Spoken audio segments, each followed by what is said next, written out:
You're listening to Contesting Wrestling. This is a podcast where I, Evan Burke, try to understand why anybody would take the time out of their lives to watch wrestling, right? Because now to some of you, this will be a strange question to ask because you're like, wrestling's great. I don't understand why somebody would have a problem with it. Or wrestling is life. So how can there even be a distinction? Exactly. Many of you would say that. And it's important for you to understand that you're freaks and that you're in a small minority that's ridiculed by the rest of society. But surely you already know that inside your heart. However, sometimes you freaks are also people that I have known for a long time and respect, like my co-hosts. And you say to yourself, if you're me or most of society, why do these people I respect like this thing that I don't like or respect? And so I'm on a quest to understand what's up with that. That's my formal question is, what's up with this? Why are you doing that? But today, I mean, we're going to get into it, but today we're covering probably one of the most obviously good things that's ever happened in wrestling to any human being. So before we get into that, let my co-hosts introduce themselves. Hi there, my name is Doc Diamondfire. That was harsh this week, man. I'm sorry, man. I'm coming back. It's been a while. It's weird okay, because you seem to have the harshest intros for the episodes where you enjoyed the content the most. I've noticed. It's weird. Well, you know what it is? Here's what it is that I obviously over time have developed, a more complex attitude towards wrestling, right? Because I would highly recommend... That is the idea. I would highly recommend to people out there who are coming from my perspective that if you would like to know about wrestling, get two of your oldest and closest friends who are walking encyclopedias about wrestling and think about it deeply to bring you on some sort of guided tour of the history of the sport that lasts for, we're closing in on a year now. It's actually been a little over a year that we've been recording it. So I need to, for the sake of the audience, for the sake of those who do not have the privilege of receiving one of these guided tours, I have to pull myself back from the brink. You know what I mean? Like, if I might have a more nuanced and interested opinion, not that it's interesting, I might have a more nuanced opinion of wrestling now, but I have to maintain this position so that people who are coming at this podcast from the anti-wrestling side of things still feel like they have a voice. Well, I'm happy to be one of those tour guides. Like I said, my name is Doc Diamondfire. I've been in professional wrestling about a dozen years or so. I do wrestling, I do commentary, I do ring announcing. I'm also a Twitch streamer and a YouTuber. How many things do you have to do before you're just considered a content creator? I think I may have to start embracing some of these newer titles. In any case, you're an influencer. I'm not quite an influencer yet because nobody's being influenced by me. That's the step above content creator, I think. Gotcha. I see influencers get paid a lot. I think that's the real difference. Anyway, that's the perspective I'm bringing on. Well, today we are three. And Ben, why don't you introduce yourself to everybody? I'm Dr. Ben Abelson, professor of philosophy at Mercy College and wrestling freak, as Evan so graciously put it. Yeah. Now, I mean, for all of my harshness and historical issues with wrestling, today we are covering Rey Mysterio, who has got to be the most obviously talented wrestler who's ever lived. In that any person would watch a great Rey Mysterio match and be like, holy shit, who is this guy? Yeah, I think I've mentioned it before. Our dear late friend, Ned Vizzini, great author, he didn't like wrestling at all, but he always got super excited whenever we put it on and Rey Mysterio was there on TV. Because you cannot... There is no way to be more of an underdog than Rey Mysterio, right? And there is... to have somebody who is this like tiny dude who, is like what? He's like what? 175, 180, like something like that. At this point, he would have been less. They would announce him, and I think this was an exaggeration down. They would announce him at 135, but in the stuff that we were watching, he was probably closer to 145 or 150. In the WWE later, when you see him and he's really muscular, then he's probably 175. But he's a little dude comparatively. And to have a guy that small who can not only convincingly beat a wrestler of really any size, but do so in a way that is thrilling, that is visually exciting. And I'm going to go out on a limb and guess that at the time of Rey's introduction, American audiences had not really seen a ton of high-quality lucha. Definitely not. He was pretty much number 2 after Conan coming in. Okay. That makes sense. Yeah, unless you lived in like South Texas and were privy to the territories down there and the indies down there. Most of America didn't see any lucha libre. In the 70s, they would know who like Mil Mascaras was, who was a big champion in Mexico, who would tour America occasionally, and refused to lose to anybody, and just basically be the mascot. It would be like, we have a luchador from the Mexico, Mil Mascaras, and then he'd come out and do a couple of jumps, and then he'd leave. Yeah, he was the first luchador I ever saw because he would make sporadic WWF appearances. He was so adamant about nobody beating him that he was in the Royal Rumble once and climbed to the top rope and jumped off onto people on the outside of the ring. And then the refs told him, "Oh, you accidentally eliminated yourself by jumping out of the ring." And he left, putting over nobody. And they actually changed... He was in his 50s. They changed the rules to accommodate him on that. Because in previous Royal Rumbles, in order to be eliminated, someone had to throw you out. I mean, they're always inconsistent about that shit anyway. Anyway, I'm talking more trash about Mil Mascaras than I want. You're right, Evan. Almost nobody in America had seen high-quality lucha libre until WCW, until ECW decided to bring in a few luchadors. Then some Americans saw it, and then WCW decided to sign most of the same luchadors and really gave them a big national platform to show their work. WCW was definitely where I first saw Rey Mysterio, which is why for this first episode on Rey Mysterio, I decided to stick to his WCW work. Now, can we get a brief overview of the biography of Rey Mysterio? He was trained by his uncle, Rey Mysterio Sr. He was born in San Diego, but he, at a very young age, at the age of 14, started training wrestling in Mexico. His first wrestling name, the name is escaping me in Spanish, but it translates to the hummingbird. And to this day, if you look at his mask, that's what's on his mask. It's hummingbirds. And that's because, as you can imagine, at 14, he was even much smaller. The only person you could really compare him to now would be like if you see Marco Stunt wrestle, who's like so impossibly smaller than everybody else, and isn't quite where Rey is where we see him now. He'd more be where Rey was then when he was a younger teenager. Colibri. Hummingbird. Calibri, yes, Calibri. There you go. So this first match that we watched, he's what, like 19 in this? Something like that? 18 or 19, I believe. So this is really how I remember Rey Mysterio when I first saw him. Number one, teaming with Juventud Guerrera. So in this match, he's teaming with Juventud Guerrera against Psychosis, who we already watched a match against Rey Mysterio from ECW with. A long time ago now, yeah. Psychosis and La Parca, the chairman of WCW, which is why he was holding a chair, from the December 15th, 1997 episode of Monday Nitro. La Parca understood what it was to be on American television. Whenever he could, he turned to the camera and started dancing. And as a result, he actually got more over than a lot of the luchadors they would bring in WCW. The chairman thing was his idea. It's kind of a weird translation thing, but it worked.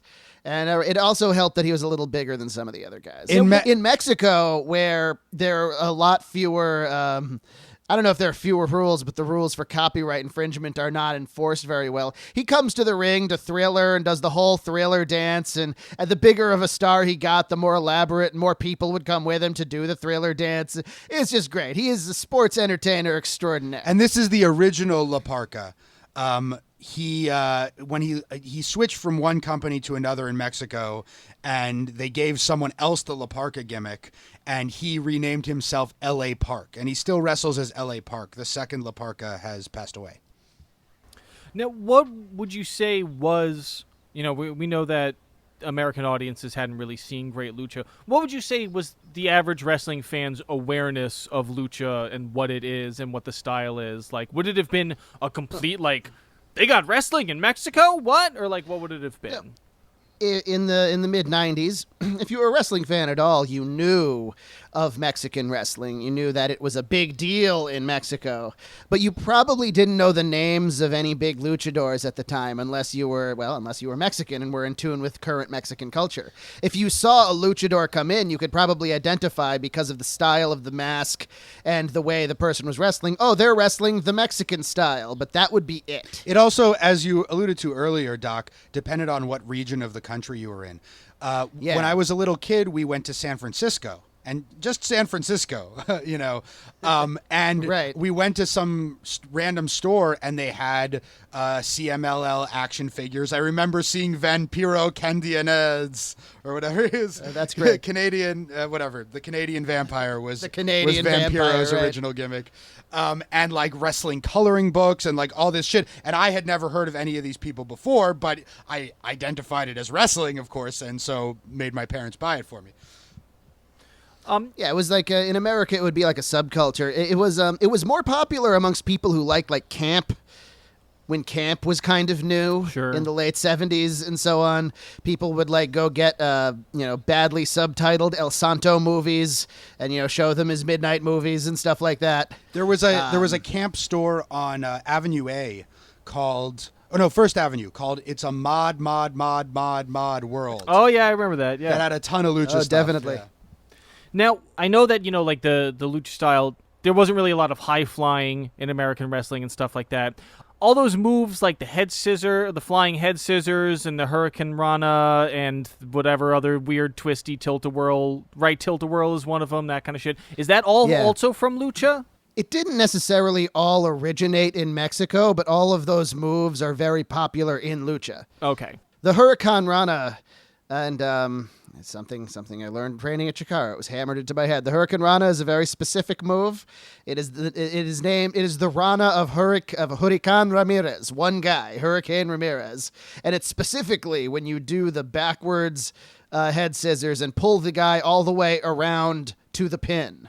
But everything else is some kind of head scissors. But if you look at American wrestling, even from like the 50s, you'll see someone do a thing that's basically a Hurricane Rana. They didn't call it that, It's just, something you can do with your body to attack someone, The style is really what got people's attention here in the mid-90s. WCW at the time was on fire. Their big thing was, let's do what the WWF isn't doing. What market are they not servicing right now? And they came up with a variety of things that didn't necessarily mesh very well, including using old WWF stars that the WWF didn't have anymore, the Hulk Hogan's and Randy Savages of the world. But also, hey, how about we get some real Japanese wrestlers and some real Mexican wrestlers and have them wrestle their styles on our television? And so people flipping back and forth between the channels, Raw and Nitro, they'd stop on a match like this that's non-stop action and they wouldn't turn away. Yeah, and I remember Ray and Hoovy just like bouncing around everywhere, like just constant movement.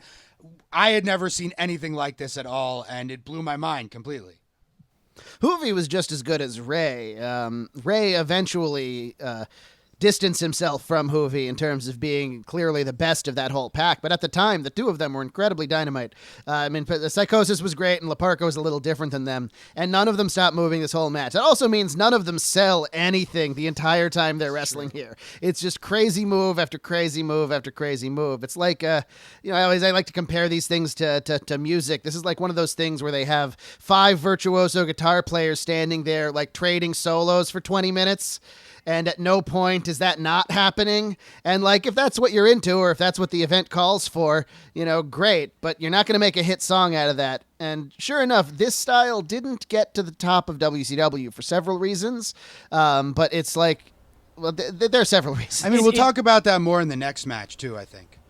Yes. It does seem like that is a danger of the lucha style is that it can turn into like Cirque du Soleil or some sort of like Right. athletic kind of showcase as opposed to a wrestling match or the appearance of a contest. Some of it is that these guys were really young too. They were young and full of energy. They wanted to show everybody all the moves that they could do. The same thing happens in American wrestling. If you look, and someday we should watch some like classic lucha libre. The style is recognizable as the same style, but just like in America, when you see the older guys do it to a big crowd, they're moving slower, they're taking less abuse on their bodies, and it's a different kind of psychology. But it's the same kind of like circus style razzle dazzle, a little less realism. And that's the thing, as we go along with watching Rey's career, we'll see how, athletically, he probably becomes a little bit more limited as time goes on, though not that much. But his psychology and his storytelling and everything else just gets better and better. I did notice in this match a few moves that I didn't think had been innovated until later. Rey does the unprettier, which became Christian's finisher a few years later. It's not very pretty when he does it. He doesn't know how to hook it up. He just grabs the guy and drops. Rey and Hoovy do the poetry in motion that the Hardys would become famous for years later. And I looked it up a couple of places. The Hardys are credited with inventing that move, but they did not. Were they doing it in Omega already? That's possible. Maybe they were doing it in Omega already. That's a whole other story. There's a point where La Parka and one of the other guys goes off the top rope, and it looks like bad. Like it looks like something bad happens. The thing with Hoovy and Psychosis with like that crazy reversal, like one of them's trying to flip the other, and then the other flips the other in the air. I mean, I thought it ended up okay. For a second, it looked really scary though. They like did 2 reversals in midair. Yeah.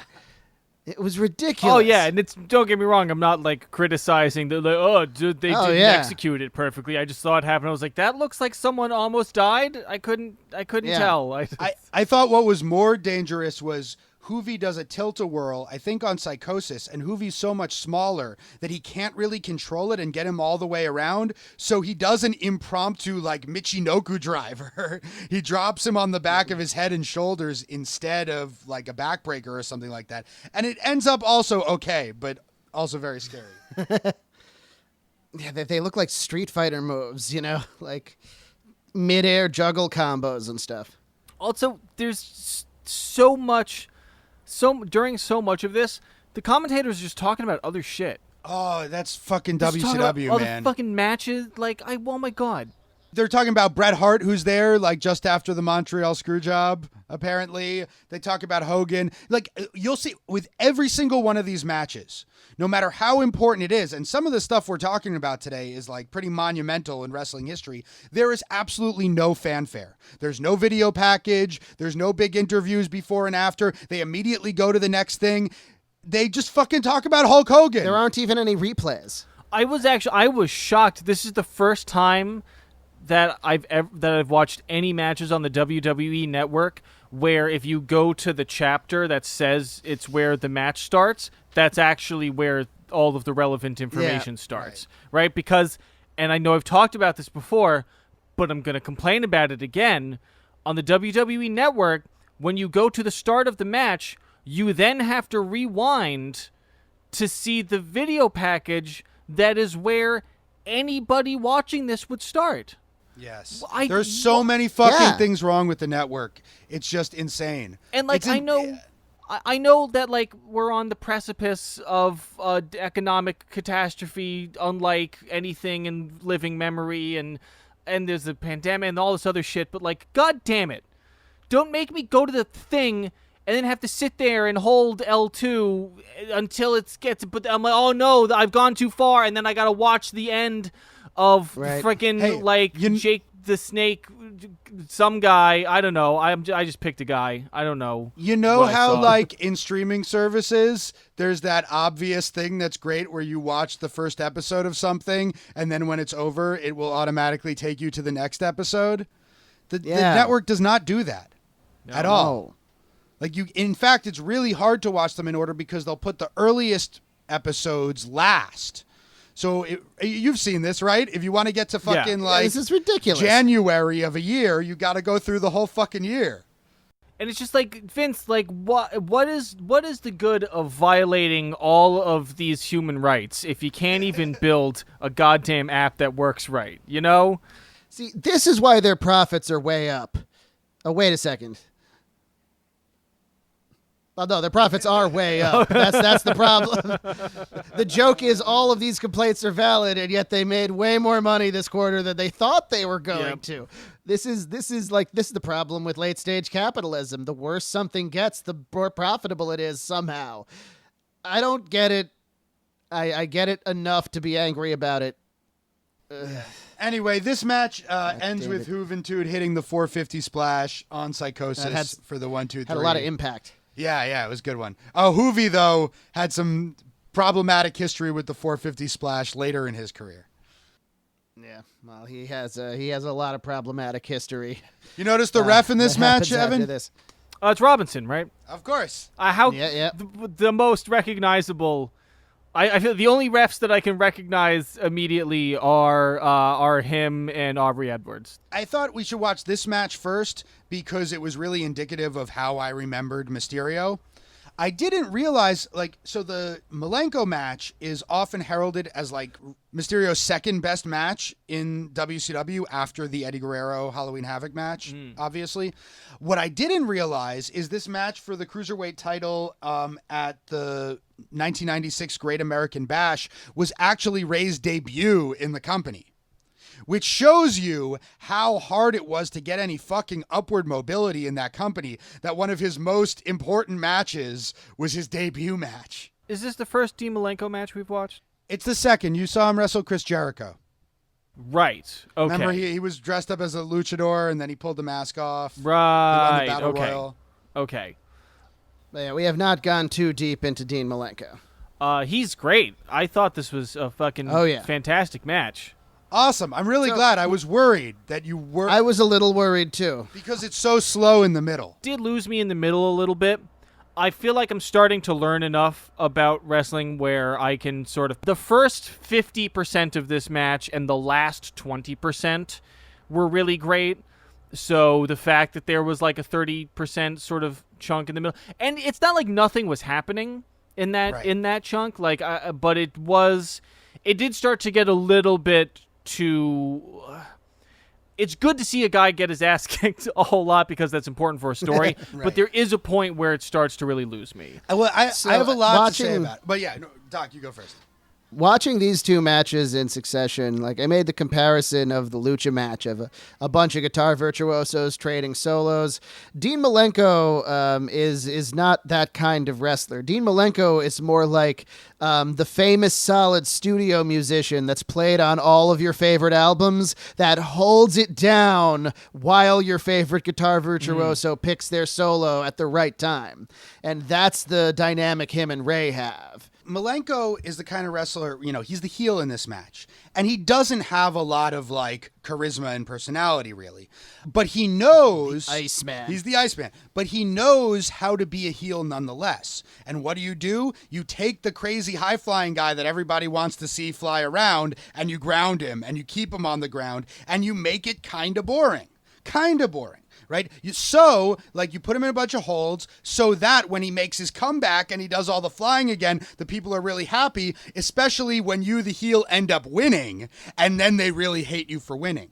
Nonetheless... The only time he cheated, really, in that match is the finish. Right, when he put his feet on the ropes. But nonetheless, there is a moment during the heat where the crowd starts chanting boring. And Malenko realizes, they're not booing me. They're starting to turn against the match because it has been a little bit too boring. And you notice right in that moment, he looks frustrated, releases the hold, picks him up and starts doing some slams and then puts him right back in the hold.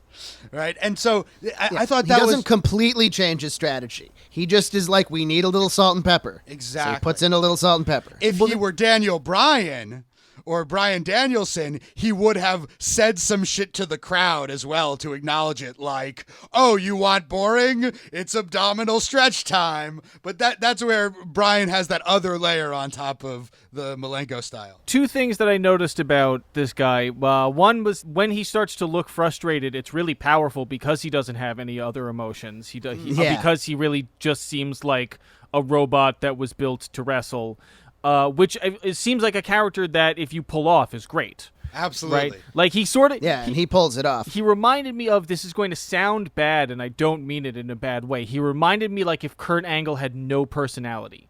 Yeah, no, that's pretty accurate. Yeah. You know, the reason Kurt Angle got into pro wrestling was because he won the gold medal in wrestling. The reason Kurt Angle was such a success immediately is because of how much he connected with the crowd immediately, with his crazy personality. And, well, you know, you've seen Kurt Angle. I mean, that's it. Malenko sort of... There was something about his physicality that the first word that came to my mind was professional.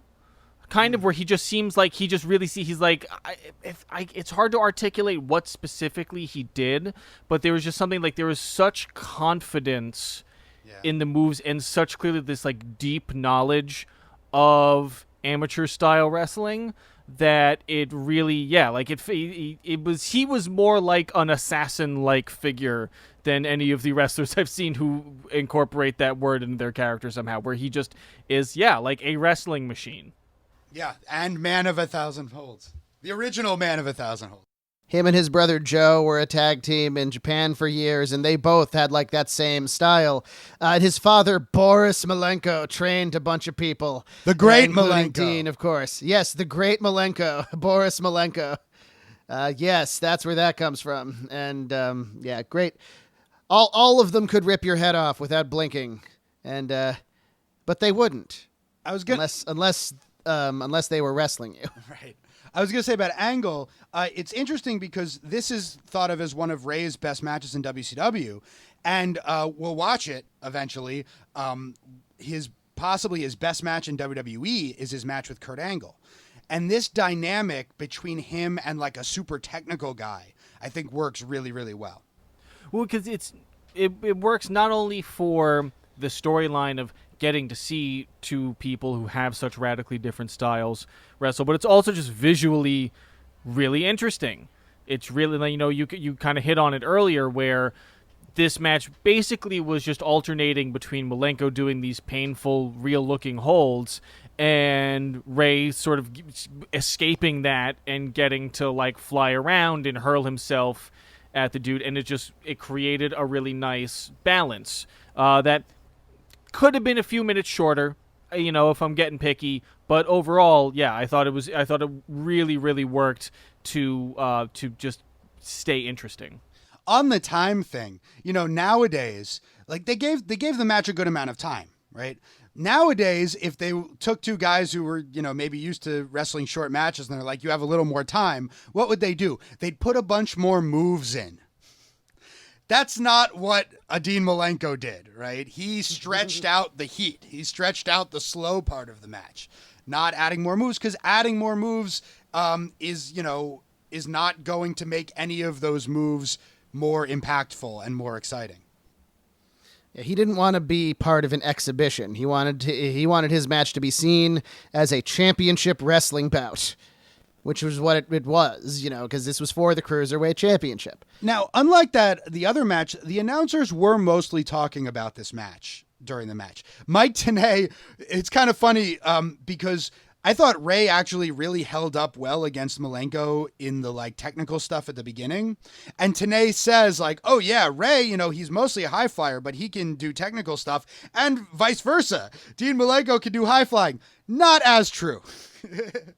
I would imagine in a lot of Rey's matches, but I feel like I've seen other matches kind of like this where you've got a guy who's maybe not as known for the technical wrestling side up against a technical person who there's sort of an undercurrent of I need to prove that I can also do this. I need to prove that I'm not just a weaponized gymnast. Like I can actually do the holds and the traditional style of wrestling.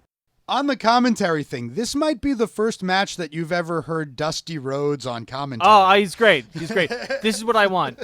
This is what I would watch a terrible, terrible match if it's Dusty Rhodes and Macho Man on commentary. Sure. That's the dream team right there. Dusty did commentary in WCW for a few years on and off, and he was always fantastic. He always knew how to keep up his incredibly thick accent and way of talking, but he also so profoundly knew what he was talking about all the time, even if he didn't know about the style, that there was just respect there. Where is he from? Texas. He is a Texas guy. Because that's it's an accent that is unique to him. I would not describe that as a Texas accent. Like you see people everyone has their Dusty impression because his always had such a unique delivery. He was a big promo guy from when he started wrestling in the 70s until he died. He was the coach at the Performance Center teaching guys how to do promos when he died. Yeah. If you will. I mean, I feel like it's one of these things where it feels like he's doing an impression of somebody and I'm just too young to know who it is. It feels like there's like some, or like it's a lot of like great, like, characters or whatever, like started off as like impressions of celebrity, and like we now just think of it as Chief Wiggum because nobody our age knows who the fuck Edward G. Robinson is. Right. And I barely do. And I just know because they made that joke on The Simpsons. But then you Google it and you're like, oh yeah, okay. If there's anybody he would be imitating, it would be Muhammad Ali. But Muhammad Ali got most of his shtick from Gorgeous George in the first place. I was going to say a quick side note. I know that they are rebooting Animaniacs, and I hope that it does a good job because I feel like if it wasn't for me watching some of those Warner Brothers cartoons as a child, I would have had a lot less knowledge of the previous decades. Definitely. Of and there's all these movie references and stuff that I am too young to get, but luckily they taught me what those things were. Oh, the Animaniacs were great because they talked about old Hollywood. And of course, 10-year-old kids didn't know still don't know what happened in old Hollywood. And even if you don't know who Jerry Lewis is, you see the guy doing the Jerry Lewis impression and eventually you find out who Jerry Lewis is because of that kind of thing. I'll never forget when I was, 20 maybe. And the first time I saw Apocalypse Now. And I had this thought of this is just like that episode of Eek the Cat. I know what you mean. You see something and you're like, oh, that's what the Looney Tunes were doing. Yeah. Okay. They also, the Looney Tunes specifically showed all of us classical music. Oh, yeah. Too, and that's that they just started making new Looney Tunes. They're doing, the decree is, and it's actually been for a while, that they're taking all the guns away. But all the other cartoon violence, they say, is grandfathered in because kids are not chasing each other around the playground with comically large stacks of TNT. I wish I had the power to create a cartoon that my number one old man hang up is that I'm worried that just nobody's going to listen to jazz 50 years from now, that jazz will completely pass out of cultural memory, and that is especially terrifying to me because I will die on the jazz is America's greatest art form, Old Man Hill, forever, and I would make a cartoon that would also teach children about jazz history. Sounds good. Like Cowboy Bebop? Cowboy Bebop just has jazz. Doesn't really teach you anything about jazz. So speaking of references, one really big difference between the WCW and WWF presentation at this time is that Mike Tenay straight up references the AAA promotion and talks about how now if Ray were to win the title, that two wrestlers from the AAA promotion would have WCW titles. And WCW would reference other promotions throughout the world in a way that WWF did not, and still really doesn't. Yeah, only when they have some. I don't know. They'll occasionally reference that some of their wrestlers had been in New Japan, but not really on Raw as a promotional tactic, but more in their documentary footage, being this person was in Japan. Whereas WCW totally would use these. This guy's been to New Japan the last 3 years. He must have some new tricks, They were embedded. Which is much better, by the way. Yeah, they were embedded in the larger wrestling community, whereas WWF tried really hard to make it seem like they were the only game in town. It feels like they're still kind of doing it. It feels like they're still sort of trying to be a walled garden of wrestling. It worked It worked a lot better in the 80s. Man, they just like, they made a big deal. They just finally put some independent wrestling on the network, shows from leagues that they've made deals with. And I looked at it and it's like, it's one show from 4 different leagues each and a couple of compilations of like the best of Keith Lee on the indies, which I mean, cool. I really like Keith Lee, but this isn't really putting the indies on your network. This is just more of the same that they've been doing.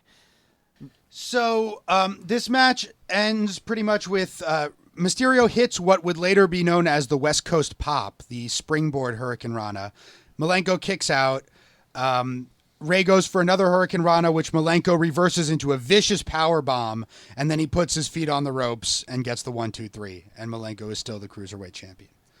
I think they mentioned he was like the second ever Cruiserweight champion after beating Otani, who had won the tournament.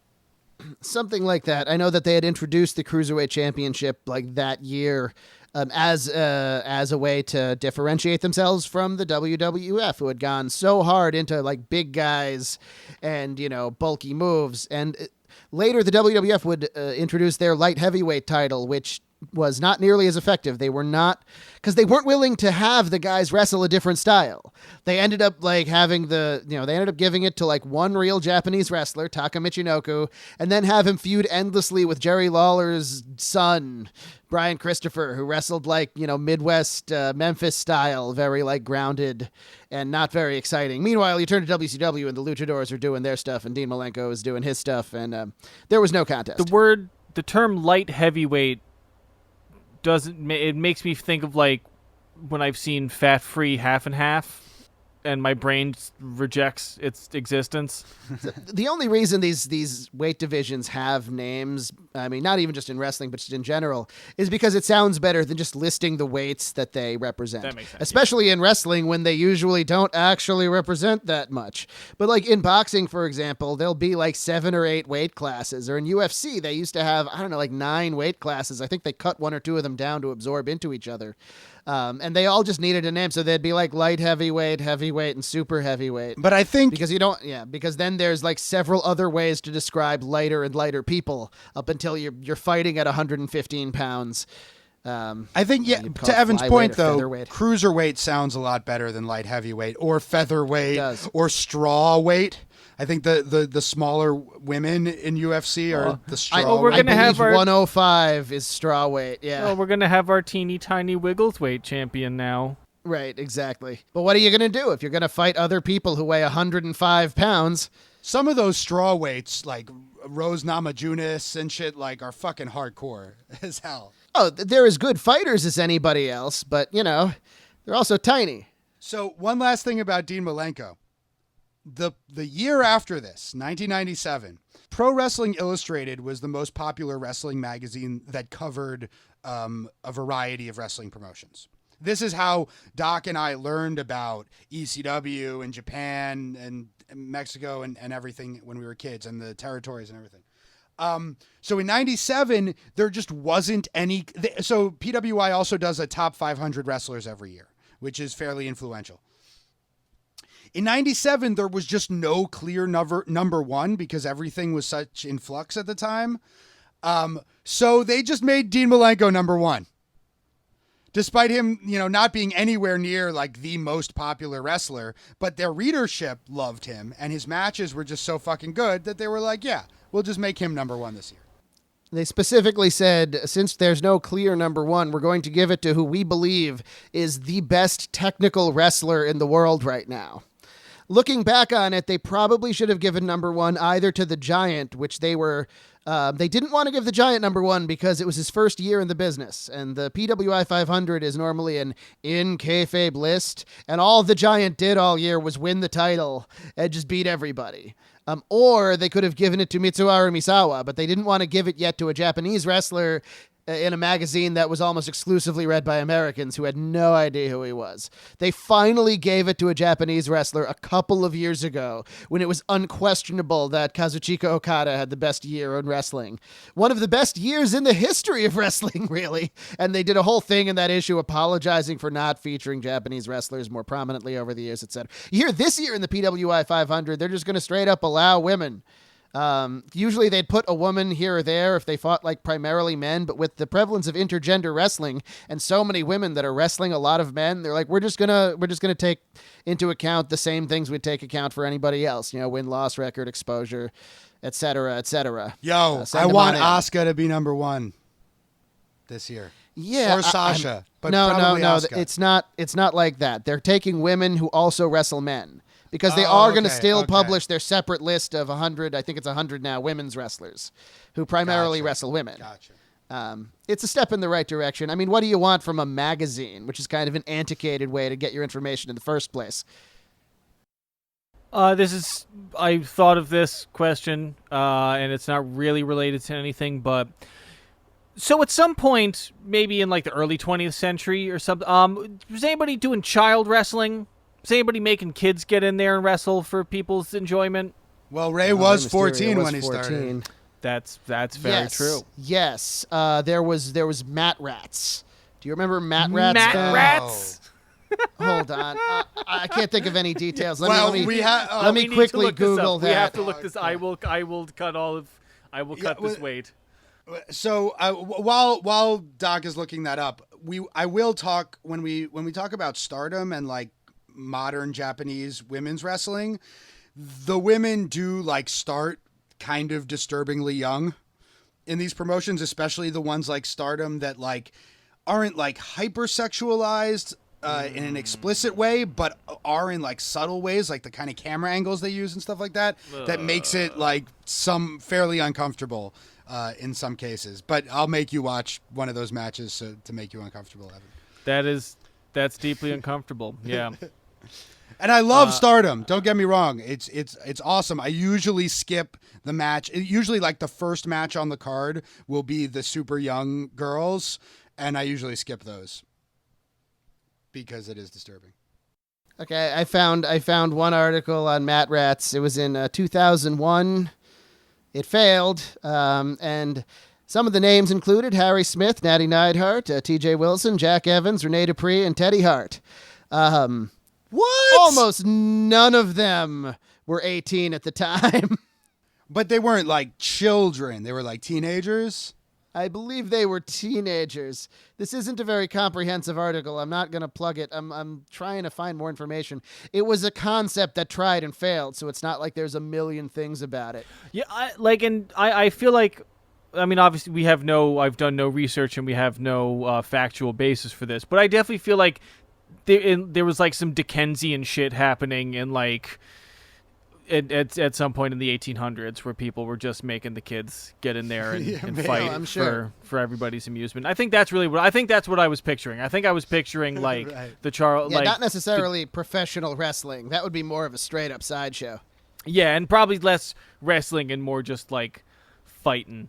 Now that we've established that, I will say Mat Rats, we are gonna Bischoff was involved. We are gonna get more deep Of into course. that at some point. Well, yes. someone who looks like a child once their face was revealed is in this match.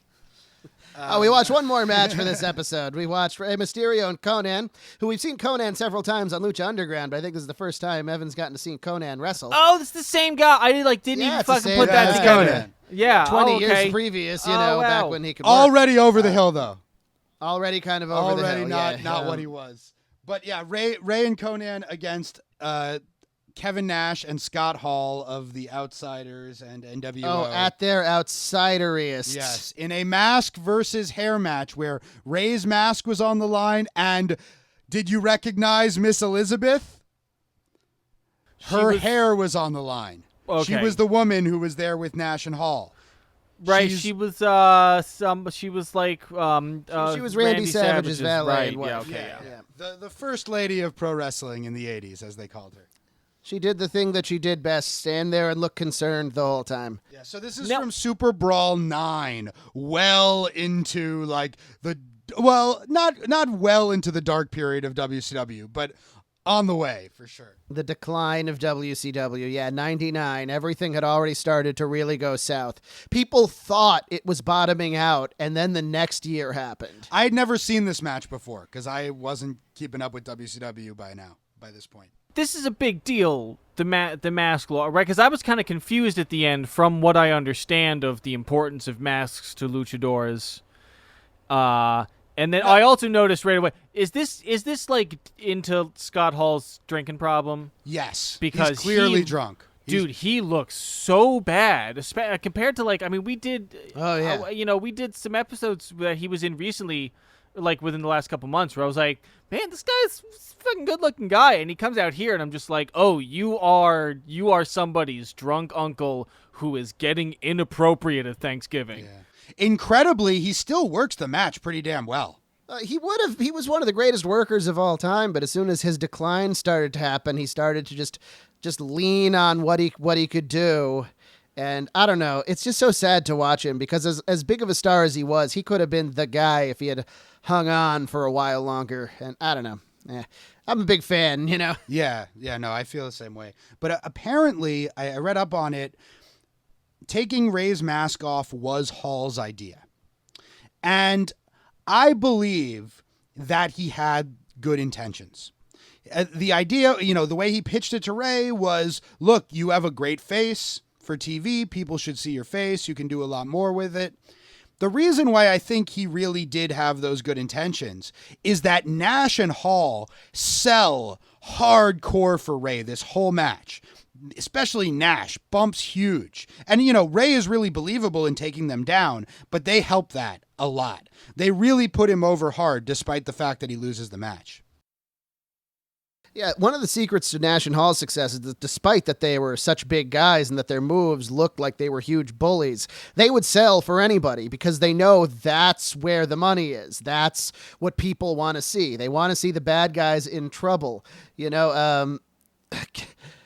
Scott Hall once said when he was in the WWF, like he was talking to Shawn Michaels, and there was a time where big guys didn't want to sell for stuff. And like Shawn asked him, okay, so what and Shawn was considered a little guy at 6'1", 227 pounds. And he was asking him, well, what can I do to you to make you like wobbly and like almost off your feet? And Scott Hall is like, just punch me. And it was such a relief. It's not like we have to do the double drop kick into the double shoulder block, which was what the Rockers used to have to do for the Warlord to take a damn bump, who wasn't that much bigger than Scott Hall. But Scott Hall knew, and Kevin Nash knew. I don't care how big you are. If someone pops you in the eye, you start selling your eye. Like, oh no, I got hit in the eye. And if you don't do that, you're just killing the match. Especially like Rey's comeback in this match. Like he hits this springboard drop kick right in Nash's face. And Nash sells it as he should, like he got thrown out of an airplane. It's great. Right. It was great.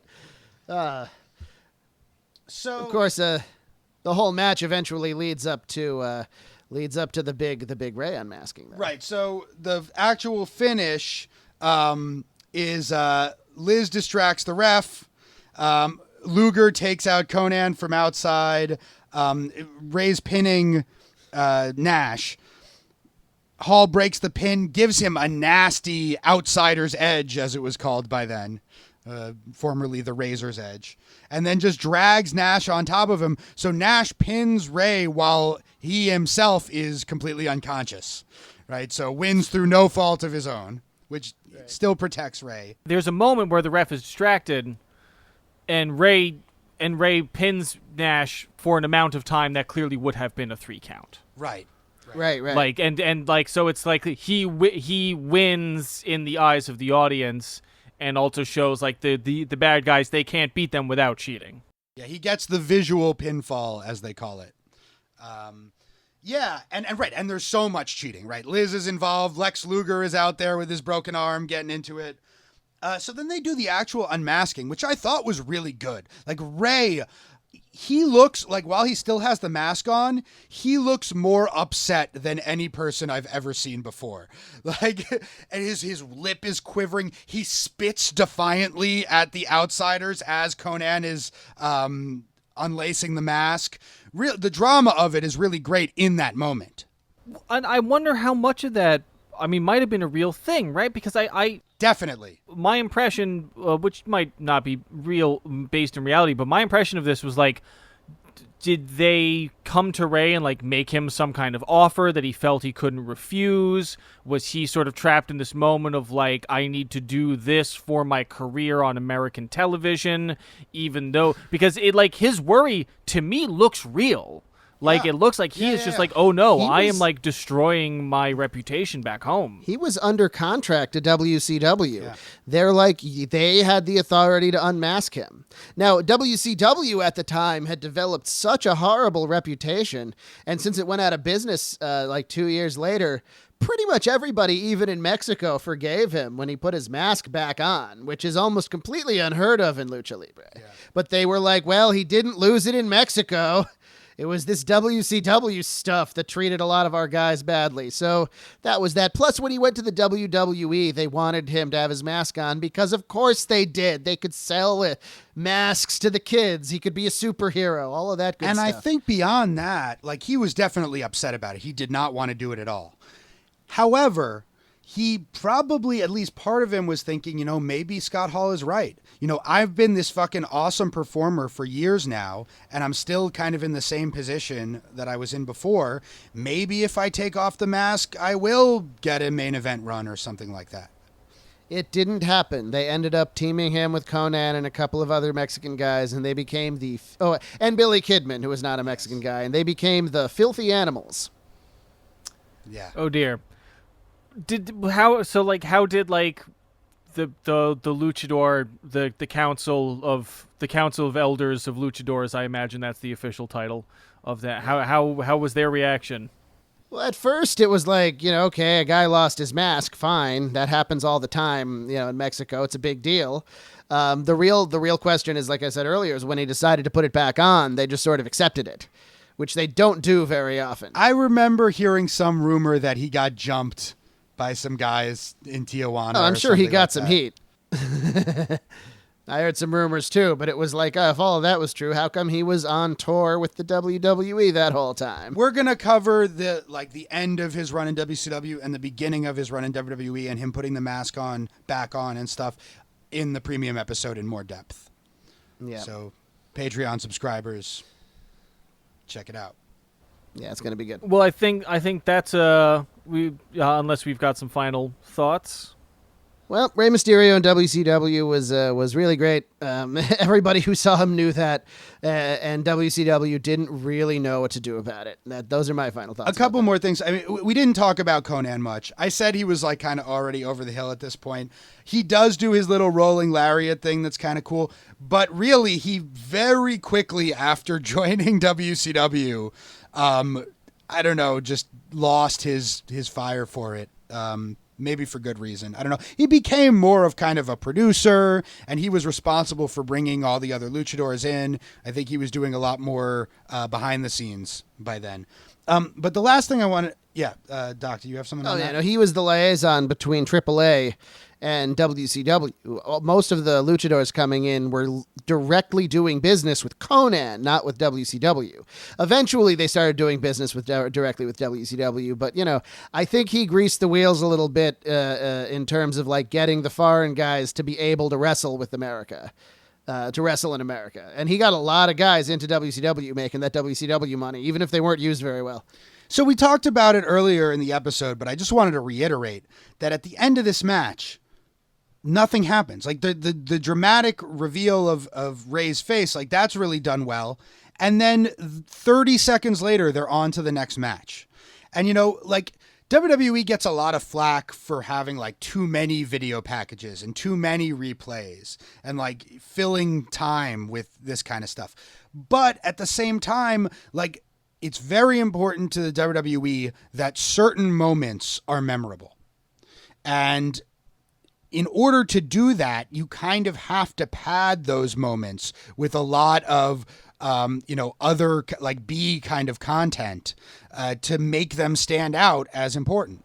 At least like have somebody stop and be like, wow, that just happened. Let's sit there and absorb that because it was impactful. Yeah, or like an interview, maybe an interviewer tries to talk to Ray and he's like not having it or something like that. Anything.